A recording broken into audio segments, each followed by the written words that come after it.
排上海天氣越嚟越熱，呢幾日身體覺得有啲燥，又生咗一兩粒痘痘，又冇胃口食飯，成日想食啲清淡嘅嘢。喺呢個時候，我自己都會煲一煲黃豆苦瓜排骨湯。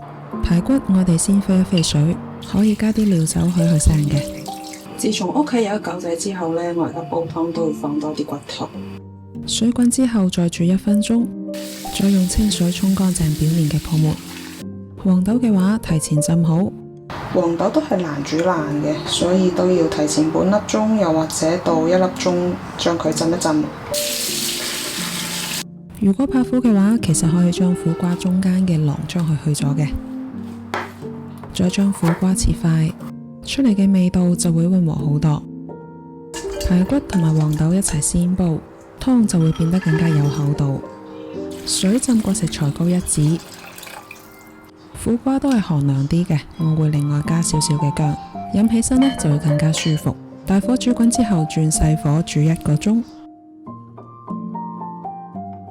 唔使太複雜嘅調味，食材本身就已經夠。再加入切好嘅苦瓜，繼續細火煮15分鐘。煮好之後呢，湯就會帶少少淡淡嘅回甘，飲起身好舒服。天氣熱容易上火嘅時候，呢種湯我就會反覆煲，簡單但係好適合呢個季節。